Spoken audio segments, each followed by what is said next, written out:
Jadi baik, kami harus menjelaskan ya tentang soal mediasi itu sebenarnya itu diatur di dalam Peraturan Mahkamah Agung nomor 1 tahun 2016 ya. Jadi persoalan mediasi itu wajib dilaksanakan sebagaimana pasal 3 itu wajib. Dan kemudian terhadap kehadiran para prinsipal ya, baik itu penggugat dan tergugat dan juga turut tergugat 1, 2, dan 3 dalam hal gugatan dari Nikita Mirzani melalui kuasa hukumnya itu diatur dalam pasal 6 seperti itu. Nah, jadi yang perlu kami jelaskan begini. Mediasi itu kan rohnya adalah etikat baik dari para pihak.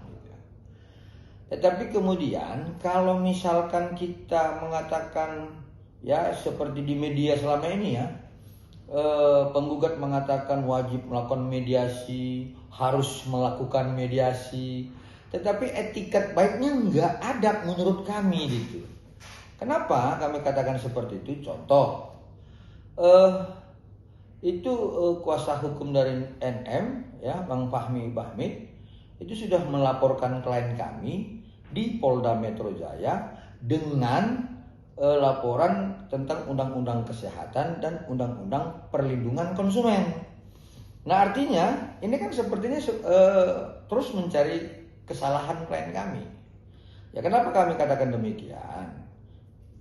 Pada saat diperiksa ya, dimintai keterangan dalam proses lidik di Polda Metro Jaya, klien kami itu dimintakan tentang legalitas daripada produk yang dilaporkan ya, yang kata Bang Fahmi 4 korban seperti itu.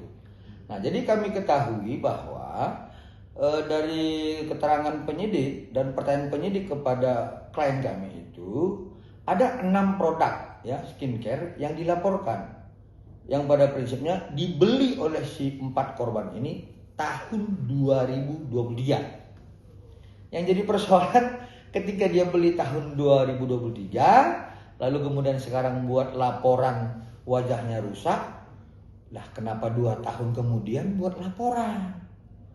Nah yang kedua, pembeliannya 2023. Tetapi kami lihat produknya itu tidak tentang produk klien kami yang 2003. Jadi kalau misalkan membangun sebuah konstruksi hukum itu yang benar lah.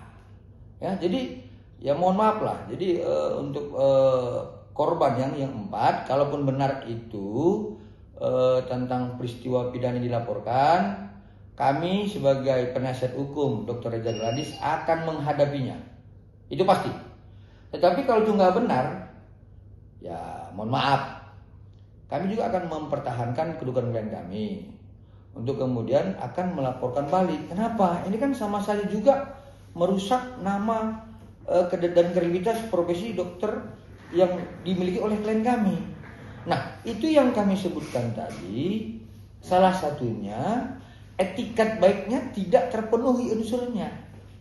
Nah, akhirnya kemudian kami sampaikan melalui hakim mediator. Kalau sebenarnya bahwa perjanjian lisan itu ya benar, itu bisa. Tetapi dengan ketentuan para pihak harus sepakat. Nah, ini contoh nih, saya di kampung ya sampai tadi siang ya, mulai pagi sampai siang ya, terus berkomunikasi dengan salah satu tiga kelompok orang yang saya kerjasama di kampung ya. Nama kampung saya Desa Narigunung, Kecamatan Tiga Dergat, Kabupaten Karo. Silakan di cross check ya. 1 dengan Sinarta Sebiring. 2 dengan Wandra Ginting. 3 dengan Ganjal Bangun. Saya telepon mereka. Secara lisan saya katakan, tolong tanami lahan saya. Kemudian kalian bertiga nanti bermodalkan tenaga ya, mengambil buruh tani. Lalu saya bermodalkan lahan. Lalu kemudian bermodalkan duit. Akhirnya nanti setelah panen kita bagi 3 ya. Saya bilang begitu. Sah secara hukum. 1320 KUH Perdata. Nah artinya apa? Kami itu sepakat. Nah artinya saya aminkan yang disampaikan oleh hakim mediator. Tetapi persoalannya adalah perjanjian lisan yang dimaksud oleh kuasa hukum dari inisial NM itu merupakan perjanjian yang sifatnya melakukan penekanan, pemaksaan terhadap klien kami. Saya cerita dari belakang ya, begini. Mulai bulan Oktober, saya lupa tanggalnya,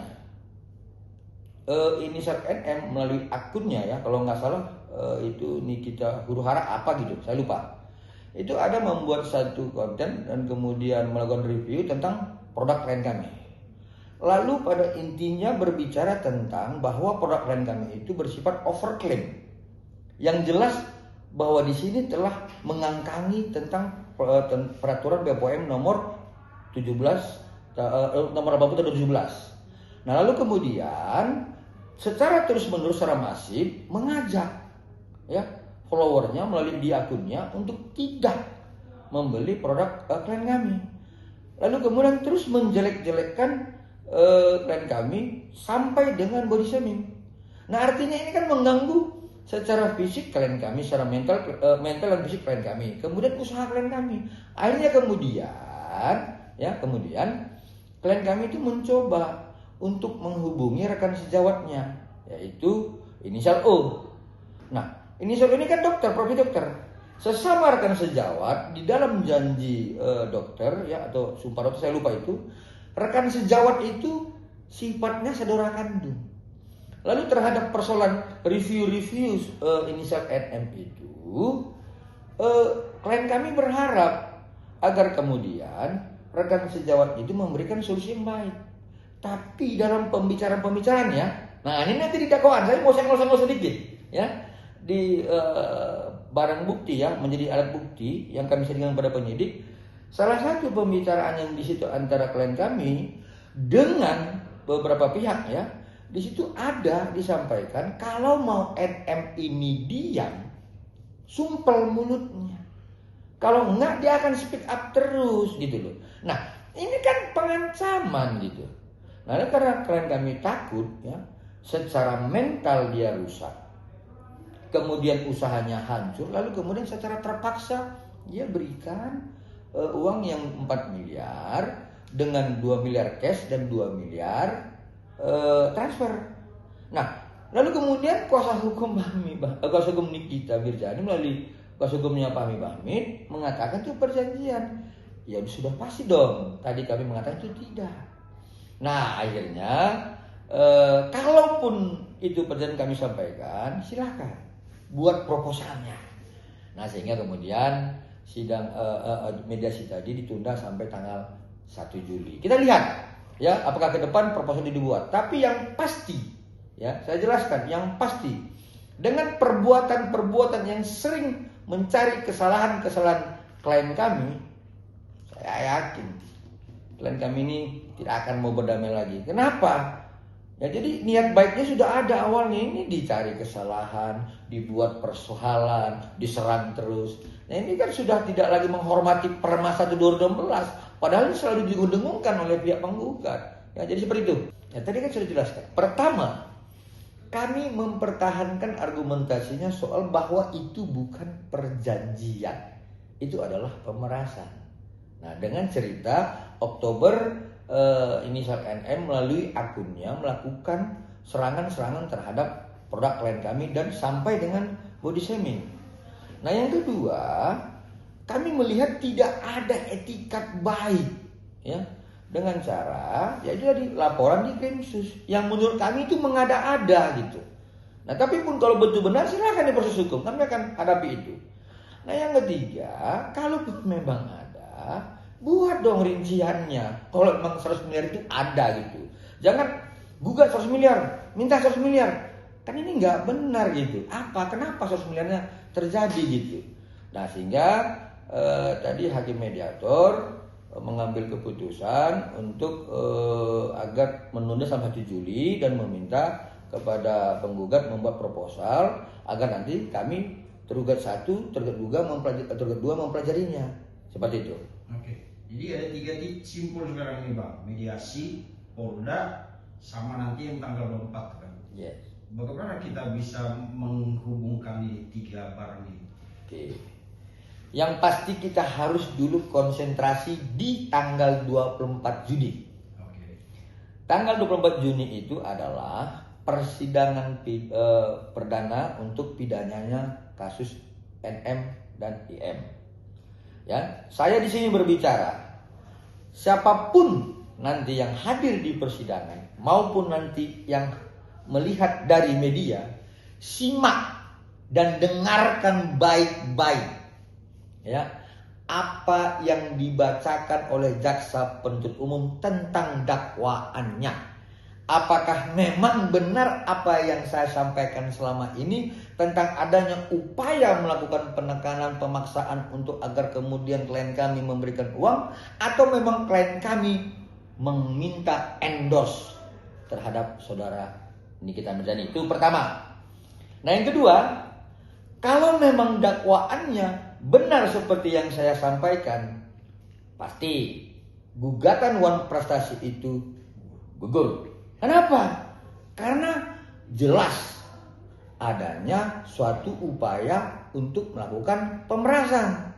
Nah, yang ketiga, terhadap di Krimsus Polda Metro Jaya, ya, saya tantang siapapun ya yang misalkan ya selalu mencari-cari kesalahan klien kami, buktikan. Ya, sebenarnya begini, seharusnya dicek dulu ke Badan POM terhadap 6 produk klien kami itu. Benar nggak punya izin edar atau tidak? Seperti itu. Kemudian Badan POM akan melakukan cek dan recheck. Lalu kalau ditemukan adanya penyalahgunaan tentang izin edar karena melanggar 138 Junto 435 Undang-Undang 17 tahun 2003, laporkan ke pihak kepolisian. Nah, ini kan kembali. Tapi nggak apa-apa. Saya yakin dan percaya ya, pihak dari penyelidik akan melakukan compare terhadap Badan POM terhadap dokumen yang kami serahkan ya tentang 6 produk yang dilaporkan itu. Kalau memang benar dokumen kami tersebut dan diakui oleh Badan POM, hati-hati yang melapor. Seperti itu. Pemerintah ini kan sudah mengeluarkan biaya Bang untuk menciptakan produk peraturan dan perundangan. Salah satunya Perpres 80 tahun 2017 tentang kewenangan Badan POM untuk melakukan pengawasan dan penindakan terhadap produk sedan farmasi, ya salah satunya adalah kosmetik yaitu skincare yang tidak memiliki izin edar. Nah, secara konstruksi hukum kalau kita mencurigai sebuah produk sedan farmasi atau skincare itu tidak memiliki izin edar, apa dulu ke sana? Berarti Badan POM akan melakukan pengawasan terhadap itu. Nah, itu secara proses hukum Bang. Nah, yang kedua, tentang soal barang bukti dan bukti pembelian. Nah, ini saya kasih ilustrasi Bang. Ini Bang Vincent misalkan nih punya bukti BPKB Kijang kapsul. Ini contoh. Lalu kemudian abang itu laporkan ke polisi kehilangan mobil. Abang sampaikan mobilnya hilang Kijang Innova. Tapi setelah diperiksa oleh penyelidik itu BPKB-nya Kijang kapsul. Bisa nggak duduk konstruksi hukumnya? Nah, silakan masyarakat menilai. Nah, artinya kenapa kami buat analogi seperti itu? Karena katanya si pelapor yang 4 korban ini ya membeli tahun 2023-2024, kemudian setelah diperlihatkan kepada klien kami tentang produk yang di dalam BAW itu, klien kami menyatakan ini tahun 2025. Nah, artinya kenapa belinya 2023-2024 ngasih produknya contohnya 2025. Nah, ini kan yang kami selalu katakan, selalu mencoba mencari-cari kesalahan klien kami. Kedua, kalaupun benar pada saat membeli produk tahun 2023-2024 dan kemudian terjadinya cacat atau rusak di wajah, logikanya begini Bang Vincent, kalau kita beli TV, lalu tiba-tiba sampai di rumah rusak, lah balik dong ke tokonya. Jangan 2 tahun kemudian lapor ke polisi. Logikanya seperti itu. Kenapa? Karena saya lupa istilah daripada nama dari laporan di Grafit saya milik klien kami. Itu ada. Kalau misalnya klien konsumennya itu komplain, dia silakan menghubungi gitu. Tapi kan nggak ada komplain tahun itu. Tiba-tiba komplain sekarang. Karenanya adanya kasus yang menimpa NM dan IM. Nah, jadi kami kan menduga ini sepertinya terus mencari-cari kesalahan klien kami. Jadi pada prinsipnya adalah kami melihat sebuah produk yang dibeli 2 tahun lalu yang kemudian katanya rusak kulitnya beberapa tahun lalu, melapornya sekarang. Silakan masyarakat menilai. Ya. Kalau sekarang kan kami masih akan tetap menunggu dari proses penyelidikan. Ya kalau sekarang ya, dan kami berharap proses penyelidikan ini dipercepat. Ya pada prinsipnya adalah kami berharap agar penyelidik yaitu mengejar kepada Badan POM untuk meneliti dokumen yang kami serahkan terhadap 6 produk yang dilaporkan itu. Tujuannya apa? Agar kita harus jelas dan terang benderang apakah yang dilaporkan itu benar apa adanya. Tapi kalau tidak benar, ya kami akan melakukan sebuah perbuatan hukum untuk melindungi kedudukan hukum klien kami. Karena klien kami ini kan merasa dirugikan dengan adanya laporan itu. Sudah pasti dong usaha dia akan lebih hancur. Nah, belum tentu juga sebenarnya itu milik produk klien kami. Tapi kalau dituduhkan seperti itu kan merugikan klien kami. Yang pasti kami ketika ini secara terang-menerang nantinya tidak terbukti, kami akan laporkan. Proposal itu dalam gugatan wan prestasi itu harus ada dasar hukum dan perhitungannya, Pak. Kan gitu. Nah, kalau kemudian kami melihat ya, nantinya di proposal itu menurut kami logika dan itu merupakan beban dan tanggung jawab kami, pasti kami bayar gitu. Tetapi logikanya begini, Bang. Gugatan itu kan terhadap akibat ditahannya saudari NM dimulai di kepolisian, di kejaksaan, dan sekarang di pengadilan. Nah, jadi kalau gugatannya terhadap ditahannya saudari NM itu, kemudian kami digugat diminta bayar 100 miliar, ini kan salah alamat, Bang. Tapi kalau tadi gugatannya itu secara konstruksi hukum sebagaimana gugatan wan prestasi tentang ketentuan ya 1243 KU Perdata dan 1320 KU Perdata, kami akan bayar.